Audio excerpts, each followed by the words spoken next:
오늘도 주의 전에 올라오신 여러분을 주님의 이름으로 환영하고 축복을 드립니다. 날씨가 갑자기 추워졌고 또 눈도 오고 비도 와서 길이 몹시 미끄럽습니다. 그 모든 것을 뚫고 이곳에 오신 여러분, 하나님의 은혜와 하나님이 주시는 평강 그리고 기쁨이 두 배로 더욱더 가득 찰 수 있는 아름답고 복된 시간 될 수 있기를 간절히 소망합니다. 베들레헴에 한 아기가 탄생했습니다. 누구도 이 아기의 탄생에 대해서 관심을 갖는 사람이 없었는데 하늘에서 관심을 갖습니다. 특별한 관심을 하늘에서 보이는데 높이 빛나는 별이 뜨게 됩니다. 이 별을 관찰하던 동방의 박사들이 특이한 징조가 있다라고 생각하고 그 별을 따라 여행을 나서게 됩니다. 이 동방의 박사들이 어떤 사람들인가? 성경에는 구체적으로 나와 있지 않습니다. 아마도 점성가들이었을 가능성이 매우 큽니다. 동방이라고 말하는 것은 팔레스타인 동쪽을 의미하는 말입니다. 팔레스타인 동쪽에 보게 되면 당시에 점성술이 발달되어 있던 페르시아가 있습니다. 아마 페르시아 땅에서 별을 관찰하던 사람들이 동방의 박사들이다라고 여겨집니다. 이 동방의 박사들이 머나먼 페르시아로부터 시작해서 이 베들레헴까지 온다라는 것은 결코 짧지 않은 길입니다. 한 3개월 정도 걸리는 머나먼 길이다라는 사실입니다. 이 거리를 여행한다라는 것은 상당한 위험을 안고 희생을 감당해야만 되는 거리입니다. 낮의 더위와 밤의 추위 그리고 짐승과 강도의 위험이 곳곳에 숨겨져 있습니다. 여러분, 이것은 무엇을 말합니까?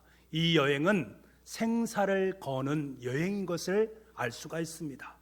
새로 태어날 아기를 만나기 위해서 그들은 모든 어려움을 다 감수하고 자신의 생명을 내어놓고 큰 별을 따라서 이동을 하기 시작한 것입니다. 그럼 우리는 질문을 해야 되는 것들이 있지요. 왜 그래야만 하는가? 아기 예수님을 만나기 위해서 왜 그들이 그러한 어려움을 단행해야만 하는가 하는 질문을 해야 됩니다. 이 아기를 만난다는 것은 이들의 삶 속에 너무나도 중요하고 절실한 부분이었습니다. 이들이 태어난 아기가 유대인의 왕이요 온 인류의 빛이 되실 메시아, 우리의 구원자가 되실 분이다 라는 확신을 품게 됩니다. 온 인류의 빛이 되실 분이라면 이 아기는 단순히 유대 땅에만 빛이 되는 하나님이 아니라 바로 우리에게도 영향을 주는 우리의 빛이요 구원자 되심을 고백하는 것입니다. 그렇기 때문에 이들은 반드시 이 여행을 떠나야만 했습니다. 여러분의 삶을 살아가다면 절실하고 중요한 것이 있으면 끝까지 찾아가는 것이 우리의 모습 아니겠습니까?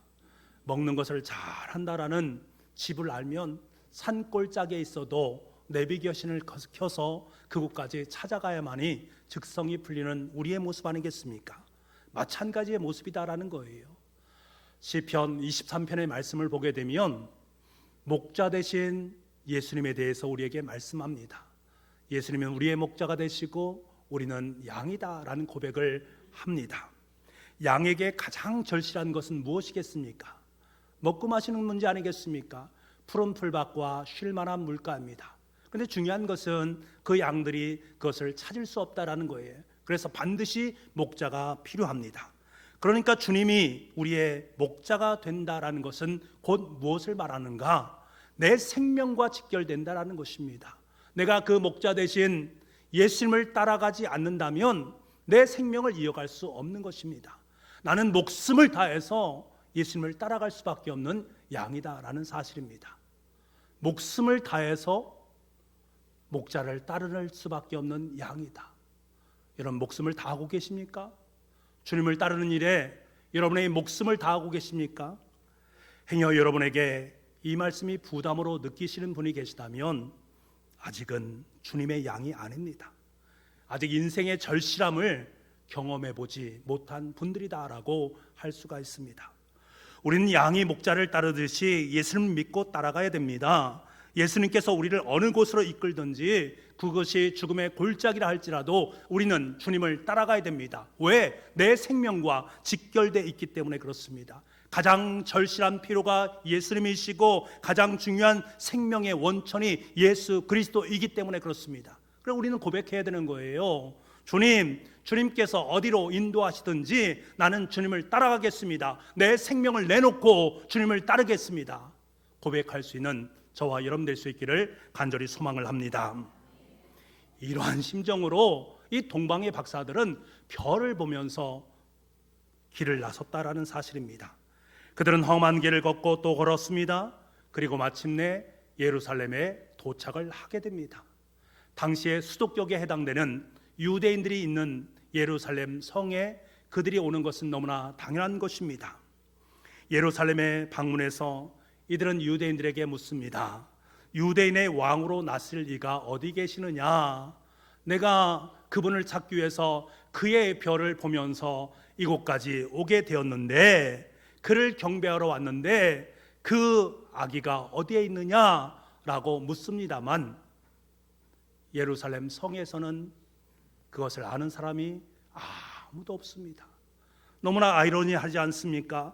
유대인의 왕이 태어나셨는데 정작 유대인들 중에는 아는 사람이 없다라는 사실이 얼마나 큰 비극으로 다가옵니까? 동방 박사들이 유대인의 왕으로 나신 이를 찾는다라는 이 소문이 예루살렘에 파다하게 퍼지기 시작합니다.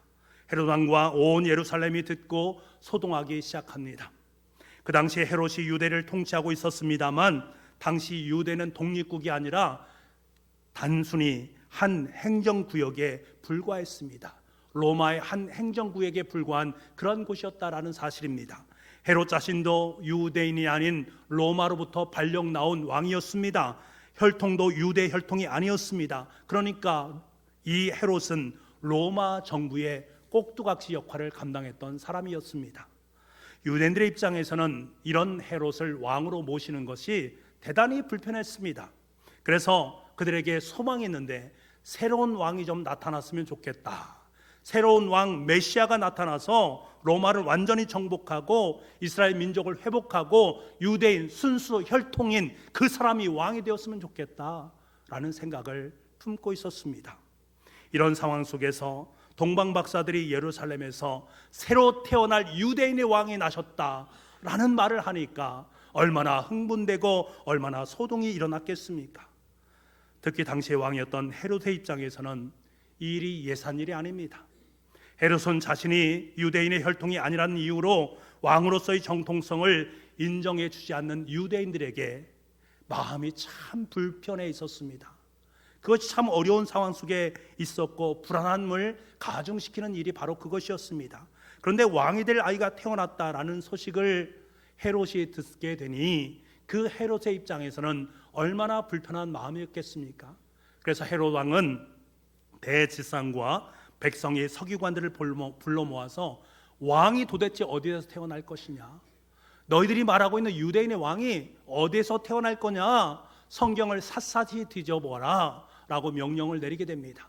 이들은 성경을 샅샅이 훑어보고는 베들레헴이 유력한 후보지다라는 것을 지명해 주게 됩니다. 그 지명한 것을 받고 난 후에 헤롯 왕은 동방 박사들에게 베들레헴으로 가보라, 그러면 아기가 그곳에서 태어났을 것이다 라고 말을 하고는 한마디 더 덧붙이게 됩니다. 나도 가서 그를 경배하고 싶으니 나에게 좀 알려다오 라고 말을 하게 됩니다. 그런데 그의 속마음은 어떠합니까? 그 아기를 죽이려고 하는 마음을 품고 있는 가운데 있습니다. 헤롯의 의도는 너무나 불순한 것이었습니다. 메시아 되시는 아기 예수님을 죽이기 위한 계획을 세우고 있는 그의 모습을 우리가 보는 것입니다. 그런데 여러분, 하나님께서는 이러한 불순한 의도를 가지고 있는 헤롯의 생각을 어떻게 만드셨습니까? 동방 박사들이 아기 예수님을 찾는 데 있어서 결정적인 도움을 주는 역할을 감당했다라는 사실, 이것을 우리는 주목할 필요가 있습니다. 여러분, 하나님의 일하심은 바로 이러하십니다.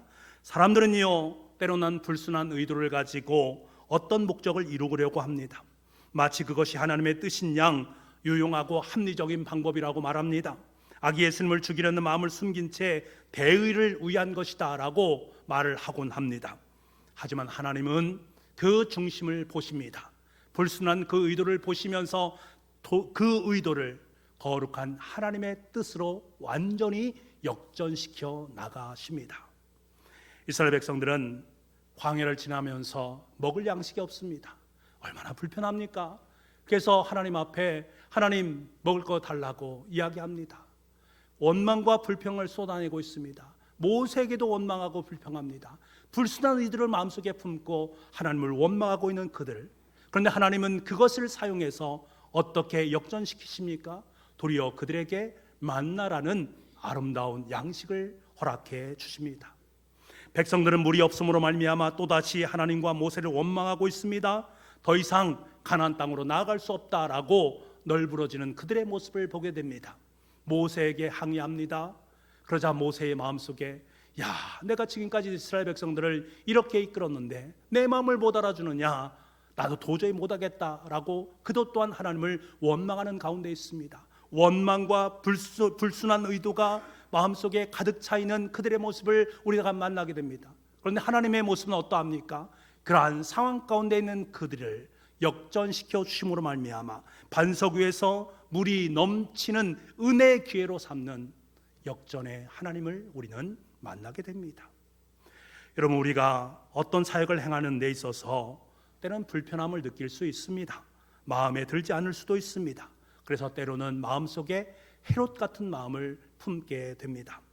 하지만 하나님은 이 모든 것을 너무나 잘 알고 계십니다.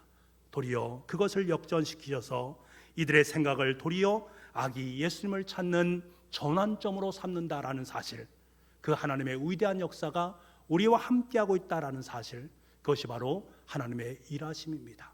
여러분, 이 하나님의 일하심을 찬송할 수 있는 우리가 될 수 있기를 간절히 소망합니다. 이제 동방 박사들은 아기 예수님을 만나게 됩니다. 그토록 학수고대하며 기다렸던 아기 예수님을 만나는 벅찬 기쁨의 순간입니다. 그냥 기쁜 것이 아닙니다. 성경에 보니까 매우 크게 기뻐하고 기뻐했다라고 기록하고 있습니다. 그 기쁨이 얼마나 차고 넘치는 기쁨이었는가. 지난 3개월 동안 그토록 만나기 원했던 메시아를 만나게 되니까 벅찬 기쁨이 차고 넘치게 되는 것입니다. 그동안의 피로가 눈녹독이 사라집니다. 이제는 죽어도 여한이 없겠구나라는 생각이 듭니다. 온 인류의 구원자 되시는 아기 예수님을 만나는 영광을 맛보게 되니까 지금까지 고생한 것은 전혀 아깝지가 않습니다. 그래서 자신들이 가지고 있는 모든 귀한 것, 황금과 유향과 모략을 아기 예수님께 내어드립니다. 이 세 가지 선물은 실은 왕에게 드리는 선물들입니다. 지금 왕에게 드리는 선물을 아기 되시는 왕께 내어드리고 있는 동방박사들의 모습입니다. 여러분, 사랑을 해보신 분은 알 것입니다. 말로만 사랑하는 것이 아니지 않습니까? 내가 가지고 있는 귀한 것들, 가장 소중한 것들을 내어줍니다. 자신이 소중하게 여기는 전 선물을 정성스럽게 준비해서 내어드리는 것이 사랑하는 사람에 대한 예의 아니겠습니까? 마찬가지로 내 인생의 구원자 되시는 예수 그리스도를 만나는 사람은 그분께 경배와 드림을 주저하지 않습니다. 자신의 중심을 드리는 것을 주저하지 않습니다. 나의 모든 것, 아니 내 생명까지 드리는 것을 전혀 주저하지 않습니다. 도리어 더 좋은 것을 드리지 못함을 안타까워하는 심정일 뿐입니다. 여러분, 예수 그리스도를 인격적으로 만나보셨습니까? 여러분, 정말로 예수님이 내 인생의 구원자가 되시고 여러분의 왕이 되시고 여러분의 친구가 되신다라는 그 사실을 여러분 정말 만나보셨습니까? 내 삶의 자리 속에 인격적인 아기 예수님이 중심 속에 좌정하고 있느냐 말입니다. 그렇다면 우리는 그분께 아낌없이 내어드릴 수 있는 은혜가 있어야 되지 않겠습니까? 주저없이 내가 가장 귀하게 여기는 그것, 내 심장까지도 내어 맡길 수 있는 은혜가 우리 가운데 있어야 되지 않겠습니까? 바라고 소망하는 것은 동방박사들이 자신이 가지고 있었던 전부를 기쁨으로 내어드렸듯이 여러분의 중심을 내어드릴 수 있는 용기를 마음속에 품기를 간절히 소망합니다.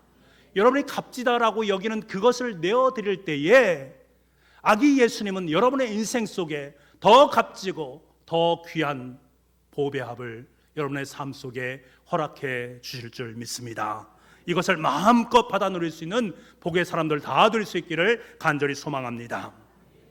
이제 아기 예수님을 만나 뵙고 동방박사들은 자신의 고향으로 돌아가게 됩니다.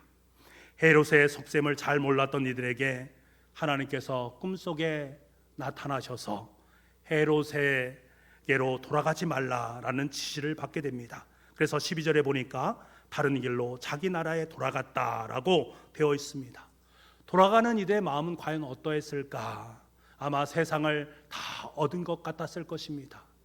나를 구원해 주실 분, 유대인의 왕 되신 그분, 그리고 나의 모든 인류의 구원자 되신 그분을 만났으니 너무나 감격해서 흥분해서 그들은 돌아갔을 것입니다. 여러분 생각해 보시기 바랍니다. 이들이 아기 예수님을 만나 뵙고 난 후에 삶은 과연 어떠했을까? 성경상에는 그들이 어떻게 살았는가라는 것을 전혀 기록하고 있지 않습니다. 우리는 이들이 앞날이 어떠했는가를 전혀 알 수가 없습니다. 그런데 한 가지 확신할 수 있는 것이 있습니다. 한 가지 확신할 수 있는 것은 이미 아기 예수님을 만난 우리의 삶이 전과 후가 완전히 바뀐 그 삶을 우리는 경험하고 있지 않습니까? 이들도 마찬가지로 그러한 삶을 살았을 것을 우리는 확신합니다. 아기 예수님을 통해서 하나님의 임재를 목격하고 난 후에 그들은 더 이상 점쟁이로서의 삶을 살 수 없습니다. 그동안 지금 예전에 과거에 섬겼던 우상을 섬기면서 그들과 짝하는 인생을 살아갈 수 없습니다. 우상을 내어 버릴 수밖에 없습니다. 우리가 예수님을 만나기 전과 후가 사뭇 달랐듯이 이들 또한 하나님의 백성으로 큰 기쁨의 좋은 소식인 아기 예수님 메시아 그분을 마음에 품고 그분을 전하는 아름다운 전도인의 삶을 살았으면 너무나도 자명합니다. 사랑하는 성도 여러분, 우리는 이 시간 아기 예수님을 만나기 위해서 동방박사들이 걸어왔던 삶의 여정길에 주목을 해야 됩니다. 동방박사의 인생의 여정은 한마디로 포기하지 않음입니다. 절대 포기하지 않음. 아기 예수님을 만날 때까지 그리고 만난 이후의 삶은 포기하지 않음이었습니다. 유대인의 왕으로 태어날 아기를 3개월 동안 찾아서 떠나는 여행, 예루살렘에 도착했을 때에 아무도 왕을 알지 못함으로 말미암아 또다시 베들레헴 땅으로 가는 그 여정, 우리 성경에는 단순하게 나와 있습니다만 그 여정이 쉬운 여정이었겠습니까? 험난한 여로였습니다. 그 길 속에서 포기하고 싶은 마음이 왜 없었겠습니까? 지금 내가 뭐 하는 것들이지?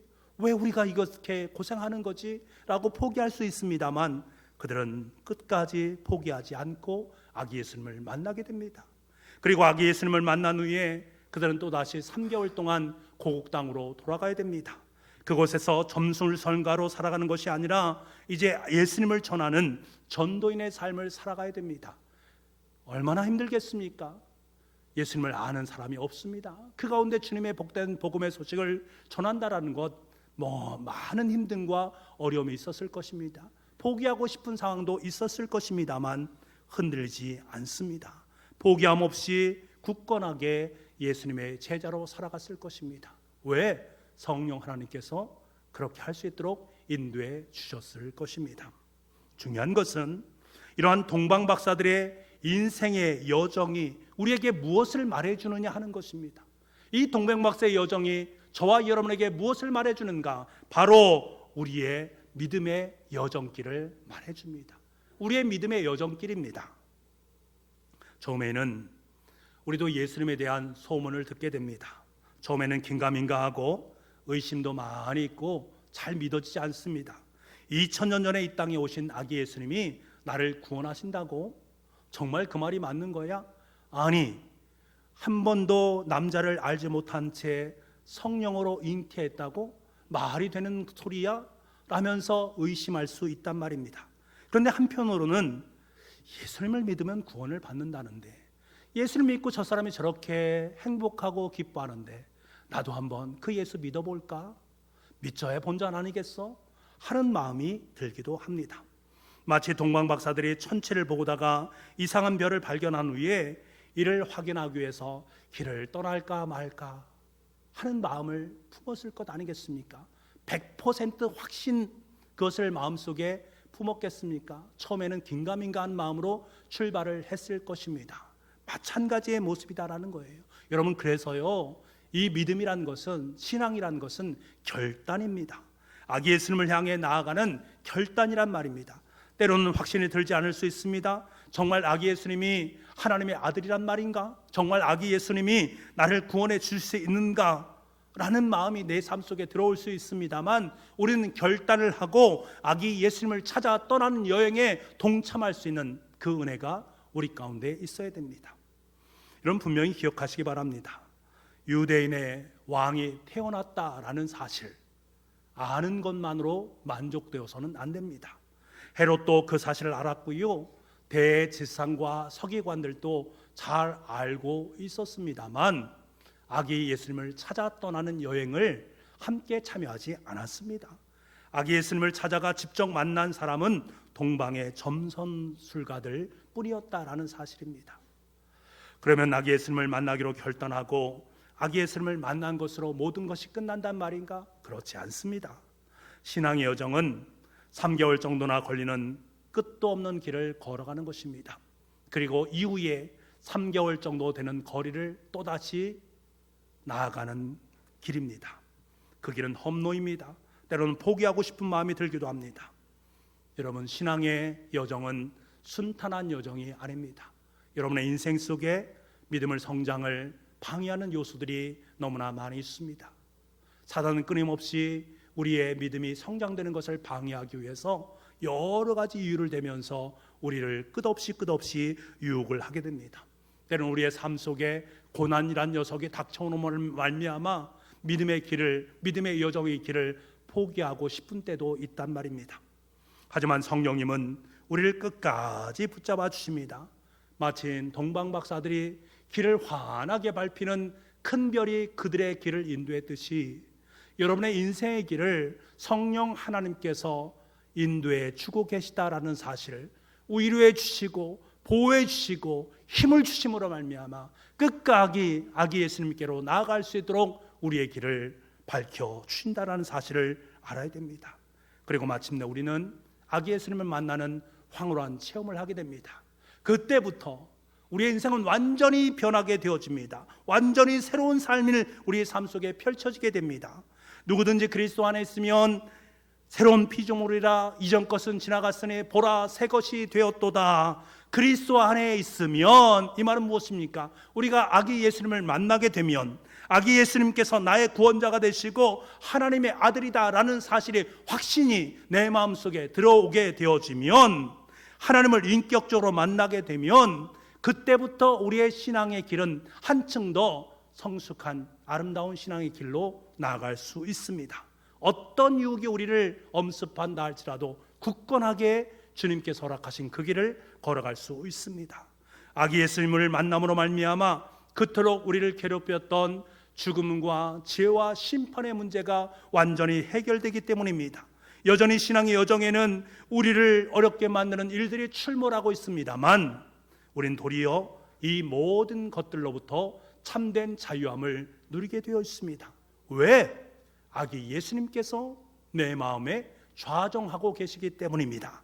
아기 예수님과 더불어 살아가기 때문입니다. 그러므로 말미암아 이전 것은 지나갔으니 새로운 엄청난 일들이 우리의 삶 속에 펼쳐지게 되는 것입니다. 그 복된 은혜가 우리의 삶 속에 넘쳐나고 있습니다. 여러분, 아기 예수님과의 인격적인 만남이 없다면 여러분의 신앙은 빈 껍데기 신앙입니다. 하지만 아기 예수님을 제대로 만나게 되면 우리는 더 이상 옛사람의 삶을 살 수 없습니다. 참된 길이요, 참된 진리요, 참된 생명 되신 그분을 만난 이후에는 그분께서 원하는 길을 걸어야 되지 세속의 길을 절대로 걸어갈 수 없습니다. 오늘 본문에 동방박사들이 아기 예수님을 만나고 나서 다른 길로 떠났다라는 표현이 등장하지 않습니까? 다른 길로 고국에 돌아갔다. 이 다른 길은 무엇을 말합니까? 하나님께서 지시하신 길입니다. 하나님께서 이제 내가 이 길로 나아가라, 네가 헤로스의 길로 가게 되면 죽음밖에 없지만 그 길을 피해서 내가 지시한 다른 길로 가게 되면 생명의 길로 나아갈 수 있다라고 말씀하신 그 길을 우리에게 말한 것입니다. 그 다른 길은 바로 성령 하나님께서 우리를 인도하시는 아름다운 동행의 길이요, 아기 예수님과 함께 걸어가는 귀한 인생의 길이 됩니다. 여러분, 아기 예수님을 인격적으로 만나게 되면 저와 여러분의 인생은 달라지게 되어 있습니다. 여러분의 인생은 어떻게 달라지셨습니까? 예전부터 전해온 이야기 하나가 있습니다. 산 위에 작은 나무 한 그루가 있었는데 이 작은 나무 한 그루 속에는 늘 꿈이 있습니다. 내가 나중에 커서 아름다운 보배를 많이 담을 수 있는 보배합이 되겠다라는 소망을 갖고 있습니다. 나는 미래에 많은 소중한 것들을 담을 수 있는, 귀중한 보물을 담을 수 있는 보물 상자가 되겠다라는 마음을 품고 있었습니다. 그 작은 나무가 시간이 지나서 큰 나무가 되었습니다. 한 번은 한 나무꾼이 그 산으로 올라와서 그 나무를 베어가게 됩니다. 그리고는 마음속에 나무는 품게 되는 것들이죠. 드디어 때가 왔구나. 내가 멋진 보물을 담는 보물 상자가 될 수 있는 아름다운 시간이 도래했구나 라고 생각을 하게 됩니다만, 그 나무꾼이 나무를 베어서는 만든 것이 무엇인가? 가축의 여물통을 만들어 놓았습니다. 장식도 하나 없습니다. 보물도 담지 못합니다. 그저 가축들이 먹는 여물통으로 쓰일 뿐입니다. 얼마나 실망했겠습니까? 이렇게 매일매일 지나다 보니까 그가 가지고 있던 소망, 꿈들이 하나하나 다 사그러드는 그 시점에서 어느 날 밤이었습니다. 찬란한 별빛이 쏟아지는 밤에 한 젊은 여인이 자신의 낳은 아이를 자신의 구유 위에 올려놓는 것입니다. 그 후에요, 목자들이 찾아와서는 주님이라고 말하면서 경배를 하는 것입니다. 또 얼마 후에 동방박사들이 찾아와서 그에게 경배하면서 가장 값진 선물들을 드리는 모습들을 보게 됩니다. 그제서야 그 나무는 깨닫게 되어집니다. 내가 꿈이 이루어졌구나. 자신 안에 지금 세상에서 가장 귀한 보물이 담겨 있구나 라는 사실을 깨닫게 된 것입니다. 여러분, 오늘은 대림절 세 번째 주일입니다. 우리는 아기 예수님을 만나기 위해서 길을 떠난 동방박사와 같습니다. 아니, 이미 아기 예수님을 만났습니다. 이 땅에 성육신하신 아기 예수님을 뵙고 변화받아서 다른 길로 떠나고 있는 장본인들이 바로 저와 여러분입니다. 그리고 우리는 또다시 오실 재림의 주님을 기다리고 있습니다. 중요한 것은 그 길 도상에 우리의 마음속에는 아름다운 보석이 담겨 있다는 사실, 가축의 여물통으로 쓰일 수밖에 없었던 그 마음 위에, 여물통 위에 아기 예수님께서 담긴 것처럼 우리도 아기 예수님이 내 안에 담겨서 임마누엘 하고 계시다라는 이 사실, 이것이 우리에게 정말로 아름다운 보화요 보물이다라는 사실입니다. 온 인류를 구원하시고 나를 구원하신 아기 예수님, 인류의 왕으로 오신 아기 예수님, 어둠 속에 빛으로 환히 우리를 비추시는 아기 예수님이 바로 저와 여러분의 마음에 담겨 있다라는 이 사실을 꼭 기억할 수 있는 이 시간 될 수 있기를 간절히 소망합니다. 그렇다면 이제 우리는 당당하게 나아갈 수 있습니다. 그리고 세상을 향해서 외칠 수 있습니다. 아기 예수님의 복된 복음의 소식, 큰 기쁨의 소식을 우리는 외칠 수 있습니다. 세상에 있는 사람들에게, 우리의 이웃들에게 아기 예수님을 찾아 떠나는 구원의 여행, 생명의 여행을 우리 함께 떠나가자라고 여러분의 손을 내밀 수 있는 복된 은혜가 여러분의 인생 속에 차고 넘칠 수 있기를 간절히 소망합니다.